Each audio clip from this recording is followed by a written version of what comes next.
My name is Imani Jokte. I am a student at the Chicago School of Forensic Psychology. I am going to be working with you today.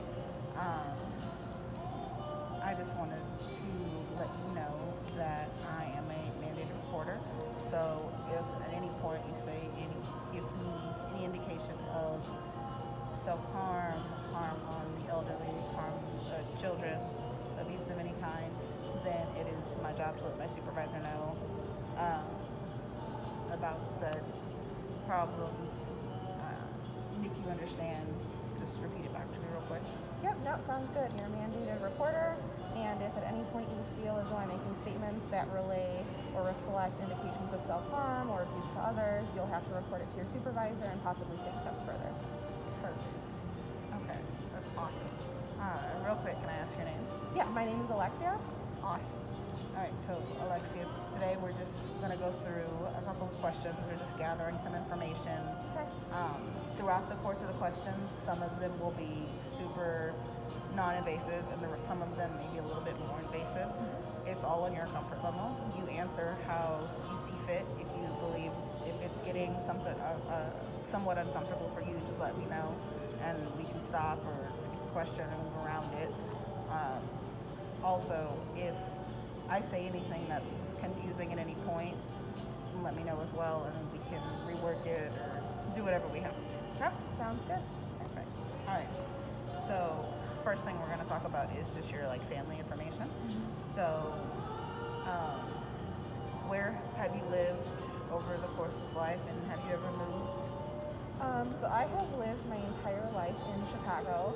I was born in Michigan, actually. I had come prematurely, so that kind of wasn't a choice on my part or my parents' part. But I was brought here as an infant, and I spent my whole life in the city of Chicago. Oh, yeah, that's awesome. You'd be smooth. Do you have any siblings? I do. I have a younger sister. Oh, really? Can I ask how old? Yes, she is 22. Oh, wow, I love that. Okay. And then you mentioned your family, you've all lived in Chicago. So then can I ask what your relationship with your mother and father kind of looks like? Yeah, my relationship with them is pretty good. I would say the relationship with my mom is a little bit more difficult just because she's a more difficult person.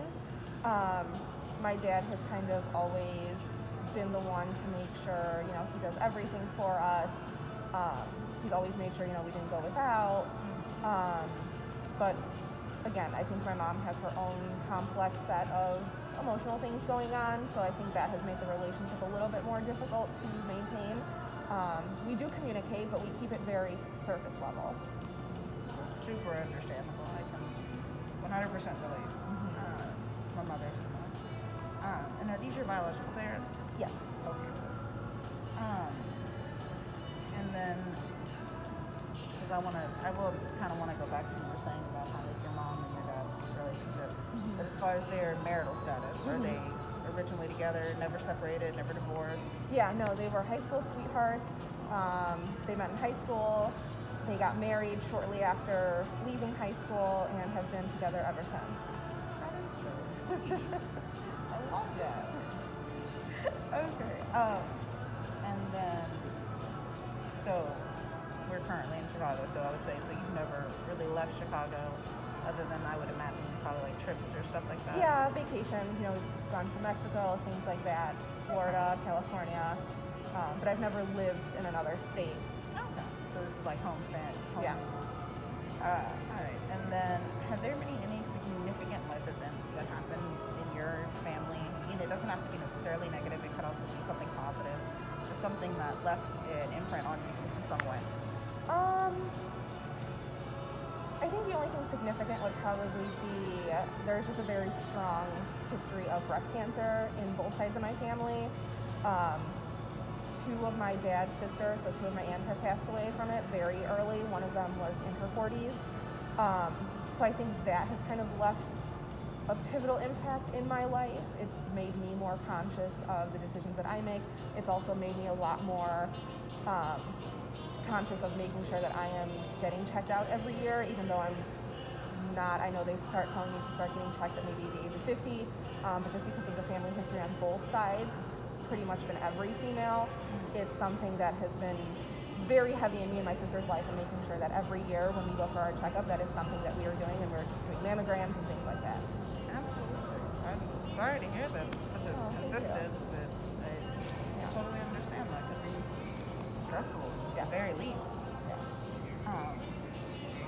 So real quick, we're gonna jump into education. Okay. So what is your highest level of education that you So completed? I do have a master's degree from the Chicago School of Professional Psychology. I am a board certified behavior analyst. I had received my master's in ABA.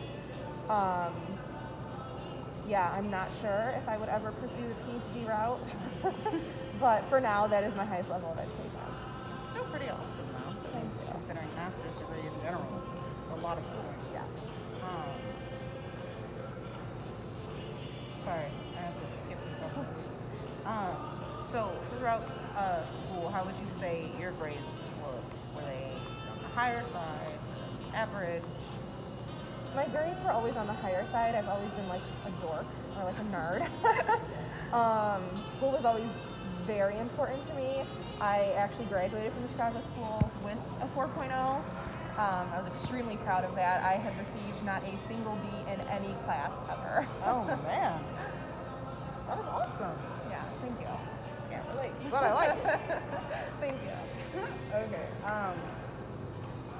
While you were in school, and this is probably more towards like primary and just like high school and things of such nature, do you recall ever being in any kind of like fights or detention, suspension, yada yada yada? No, I'd have to say no. Again, I was a big dork, so.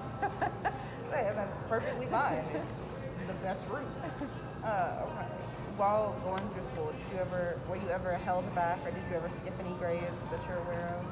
I had skipped one grade, and then when I was in 7th grade, I ended up going to a local high school to complete my 7th and 8th grade education.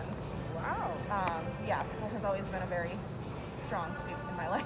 I mean, yeah, good on you for being able to skip at the very least. That's Thank still you, pretty I awesome. appreciate it. Okay.